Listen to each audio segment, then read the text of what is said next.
It sounds too good to be true. A machine that can print photos and graphics in beautiful quality and cut them into KissCut stickers all in one step? But it's not a dream, it's the Liene Pixcut S1, and I'm putting it to the test to see if it really is the ultimate sticker making companion for journal and scrapbook keepers. Hi, I'm Erin, creative journal enthusiast, avid reader, and sticker lover, and I made this spring reading list journal spread almost exclusively with elements printed and cut with the Liene Pixcut S1. This video is sponsored by Liene, and they also kindly supplied me with the Pixcut S1 machine you see here. Have you ever found yourself in this specific situation? You need one particular sticker for a book review spread, or you want to make titles in a certain lettering style, but you can't find what you're looking for already available for purchase, or it would cost too much or take too long to order and ship to you? When you can just make the stickers or the titles that you need for yourself, you can completely eliminate that problem. So what is the Pixcut S1? It's an all-in-one photo printer and cutting machine perfect for creating custom stickers or labels. Using something called thermal dye sublimation technology, the Pixcut S1 prints in stunning quality. The colours are true to life, the prints look fantastic, and they're also waterproof, fade resistant, and scratch resistant. You just download the Liene Photo app for your phone, tablet, or computer, connect the printer via Bluetooth from a device or via USB-C if you're working from a computer, and you can start making stickers right away with the included library of free templates, or upload your own photos or graphics for a completely personalized experience. The Pixcut can automatically detect the edges of your image or graphics, so you don't need to mess around with manual cut lines or cutting pressure settings. It also won't overwhelm your desk, measuring 28.1 centimeters by 19.7 centimeters by 10.5 centimeters and weighing just under 3 kilograms. Ease of use is a big consideration when it comes to making your own stickers. It usually requires multiple devices that can take up quite a bit of space, and getting them to work together can be an issue too, but the Pixcut S1 combines all the elements into one machine. You don't even have to take the paper out between the printing and cutting phases, it just prints on one side of the machine and cuts on the other. I found it pretty easy to set up. The ink cartridge slots into this door on the side, and there's a paper cartridge that lives on this side that you just attach at the bottom to let the paper feed into the machine. When you're not using it, the paper cartridge just tucks back into the machine for easy storage. The Liene Pixcut retails at $299.99 US for the starter kit, which comes with the Pixcut S1 machine and 18 sheets each of their paper options, or for their creator pack, which comes with 90 sheets of their sticker paper, which should keep you going for a while longer. At the moment, Liene only ship to the US and this specific list of European locations if you buy directly from their website, but they also have an Amazon store that services international buyers, and you can get the Pixcut S1 and all its peripherals and paper refills there. Replacement blades are also available for the Pixcut S1. That cost might be a little bit steep for some, but if you're serious about great quality prints or an extremely easy sticker making experience, you might find it's worth the initial outlay. The paper that the Pixcut S1 uses is proprietary, so you need to buy refills directly from Liene, but it comes in packs of 72 sheets, which is pretty generous, and the paper comes bundled with ink cartridges, so it's an efficient way to restock. There are two types of paper: 4x6 inch photo paper at $33.99 US, which works out to about 47 US cents per print. And then there's the 4x7 inch sticker paper at $42.99, which works out to about 60 US cents per print. Both the photo and sticker paper have a glossy finish, and I'd say the sticker paper feels more like a vinyl than a paper, so it's a touch thicker than your average journal sticker, but not so thick it's going to overly bulk up your pages. I started out with some of Liene's pre-designed artwork templates to get a feel for the machine, using the iPhone version of their app, and I found it pretty easy to use. I didn't find I needed to refer to their user manual to get anything operating, but I did watch their quick start guide to learn how to install the ink cartridges and get the paper cartridge set up too. They have some really fun designs ready to go within the app for specific purposes like phone cases and credit or travel card stickers, as well as some home organization labels and seasonal projects, but I'm really focusing on the journaling benefits here, so I went hunting for a pre-made spring-themed decorative sticker sheet. Within about 3 minutes of first seeing this little folk art sticker sheet template, I had one printed and in my hands.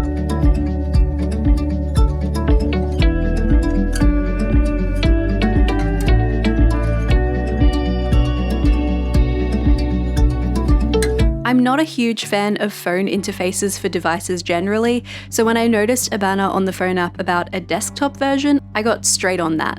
And I do prefer the desktop app for exactly sizing elements and arranging them on the canvas, but when it comes to sending your project to the Pixcut S1, the dialog box that pops up is very small and you can't zoom in, so it's really hard to see the cut lines. When you tell the app to make it, it brings up this dialog that shows you a blue line around your prints and how that's going to cut. That's your cut line.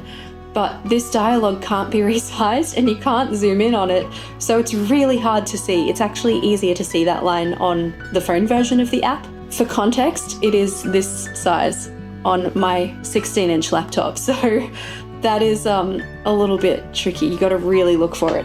It's a bit trickier to place things and size things on the phone app, but it is easier to see the cut lines on the phone app, so it's kind of a trade-off. I also found the phone app and the desktop app seem to have different artwork libraries. On the desktop app, there was this functional book journal sticker sheet that I really wanted to try, but I couldn't get it to populate onto my canvas, and then I couldn't find it in the phone version of the app at all, unfortunately. I also tested out the Pixcut's ability to detect where cut lines should go based on your own graphics. I put this sticker sheet together outside of the Liene photo app with graphics I sourced myself and uploaded it as a single image file, just adding a little bit of text at the bottom, and I'm very happy to report it did a great job detecting the edges of the individual graphics for a very easy cutting experience.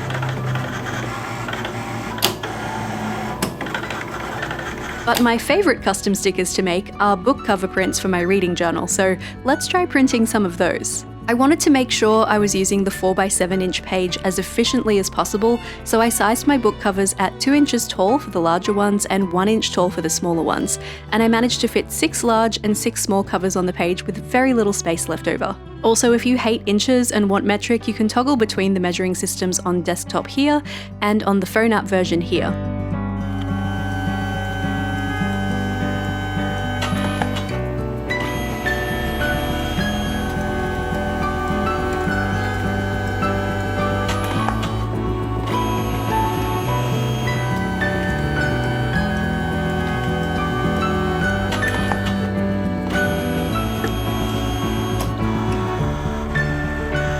They make a big claim with the Pixcut S1 about its zero margin cutting precision, so I wanted to put that to the test. So to cut these book covers, I took the border all the way down to 0 for this one. The app warns you'll get best results with at least 0.1, and this one did cut a little bit off, but definitely not enough to make my book covers unusable. The cut not being perfect could have been entirely my fault though, because I didn't calibrate the machine before I started excitedly making stickers, and I definitely should have calibrated it first. Calibrating tells the Pixcut exactly where the elements are on the paper by printing a reference page, making some cuts, and asking you to tell it the coordinates of those cuts so it can adjust for more accuracy.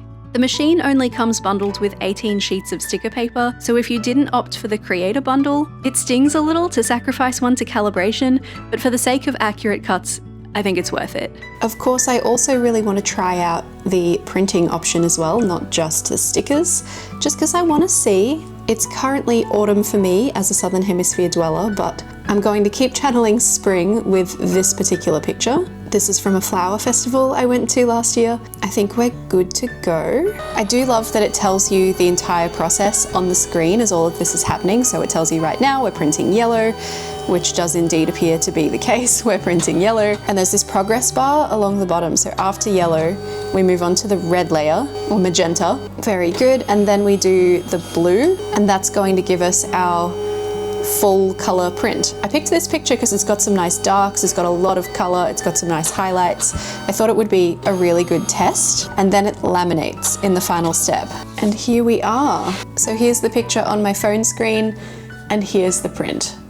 Obviously this is not backlit, so it's going to look a little bit darker, but I think that is pretty lovely. It's very crisp. The colors look fantastic, the contrast is lovely too. This is the kind of print I'd pretty happily put on my wall. I'm not super sure. I think there's a perforated bit here. Okay, yeah, so we can take that off, and that brings us down to our 4x6. That's honestly so impressive. I'm gonna switch this back to my sticker paper now. Having said that, I would still absolutely use the photo paper in my journals. You could just glue it in, of course, and I think it would work really well divided into 4. So if you wanted a little bit more bang for your buck with a memory keeping journal or something like that, and you didn't want to use the sticker paper for whatever reason, you could easily do 4 photos to a single one of these.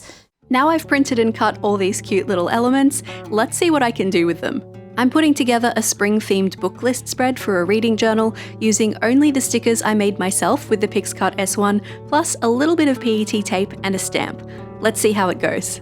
When peeling up smaller stickers, I definitely recommend a pair of sticker tweezers just to make your job a little bit easier. I found anything that had a very intricate edge to the cut, like my spring reading list header there, was a little bit harder to peel up just because it was more tricky to get a good grip on, whereas the book covers were absolutely a breeze. These are all books that I've read before that I think would make a great spring reading list, so please feel free to take some inspiration from this if you'd like. I am forever putting stickers down in ever so slightly the wrong place and wanting to peel them up again, so it was good to give that a test run. I found that they peeled up pretty well. I would recommend trying to peel it backwards on itself so it's almost rolling in completely the opposite direction. I did take a little bit of the paper off with my sticker when I peeled it back up, but it wasn't enough damage to really worry me. So I'd say they're somewhat repositionable. On the left side, I have just the book covers for the reading list, but on the right side, I'm having some mini reviews for each one. Well, almost. I can only fit 4 to the page. And since the book covers and the book reviews are the main event here, I'm popping those down before we get into the decorative stickers. If you were working with any particularly large decorative stickers, I'd probably recommend the opposite and put those ones down on your page first so you know how much space you have left to work around. Also, these are legitimately my reviews for these books. I read some of them a while ago, so it has been a little bit of time, but they're my accurate ratings and just a couple of lines about my real thoughts on each book.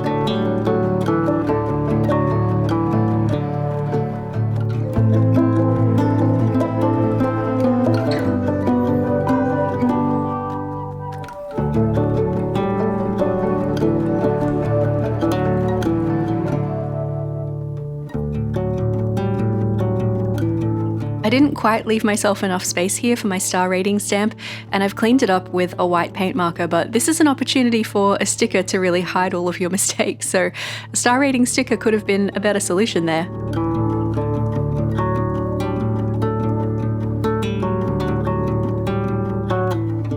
And now we can get into the decorative stickers. So I'm starting here with this sheet. This is the one I put together myself with elements from outside of the Liene photo app. That larger sticker I've placed on the bottom was probably the most difficult for me to peel up because of how intricately cut it was, and I'm having similar issues with this one currently, but just adding a slightly larger border could definitely counteract that issue. I don't like a lot of white space around my stickers, so I like to keep my borders quite tight. And for me, that just means that the peeling process being a little bit more difficult is just part of the experience. The flatter edges on the stickers from the sticker sheets that I found within the Liene photo app are much easier to peel, and I'm not having any trouble with the stickers staying on the page or even on top of this PET tape. They are sticking down really nice and smooth and flat.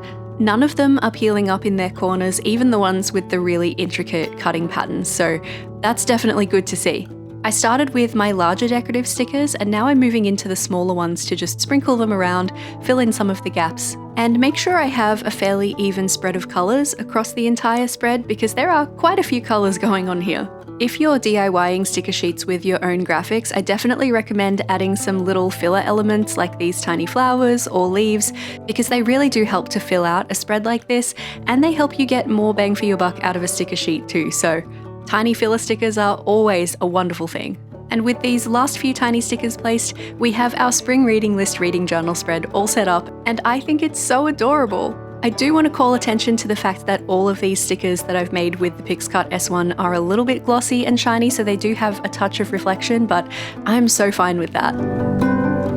I know there are plenty of planner enthusiasts out there who love a functional sticker, so I wanted to make sure I also give the sticker paper a solid pen test to see if it's writable. There aren't too many options for functional planner stickers in the library, but you could definitely DIY your own, and you can save your projects and revisit them so you can come back to your favorites over and over. I'm a little dubious about what kind of pens we might be able to get to work on this because it is a very glossy finish, so let's try out a few. I've got a collection here. I've got a waterproof fine liner. I'm just going to give this a little scribble up the top. It does appear to have transferred the ink, which is nice. It'll probably need a minute to dry though, so that'd get a little bit smudgy if we weren't careful. I assume that will be the case with everything though. This one's a glitter gel pen, and it's not having a great time, so I probably wouldn't go with one of those. How about an acrylic marker? Well, that's actually going quite well. Especially if you wanted to colour something in, I think that would be a really good choice. You're definitely going to need to wait for that to dry too though. This one's just a water-based brush marker, and it's going better than I would have thought. That's a little bit of a surprise. Everything will be an exercise in patience because that also is going to need to dry down. This one is the gel pen. Oh, that looks actually kind of great. This particular gel pen dries really quickly though. A little bit smudgy, but better than I expected. And of course, the good old-fashioned biro. There's a reason they're kind of the most commonly used pens around. It has written pretty well. No smudgies. I don't have a lot of room for biros in my life, but this is one use case where it might be the best option. I'm now entirely convinced the Liene Pixcut S1 is a tiny beast of a sticker machine and photo printer. I'm genuinely blown away by the quality of the prints, the apps are easy enough to use, and the size makes it practical enough to leave on your desk full time. The glossiness of the prints is potentially a drawback for some, if you typically prefer a matte sticker or something very thin like washi, but as someone who's constantly printing photos for my memory journal and stacks of book cover stickers for my reading journal, I think the ease of use and print quality make it well worth considering. Could you see yourself using the Liene Pixcut S1 in your own journaling adventures? Let me know in the comments down below. You can also find links to the Pixcut S1 both on Liene's official website and the Amazon store in the description. Thanks once again to Liene for sending me their Pixcut S1 to try out and for sponsoring this video.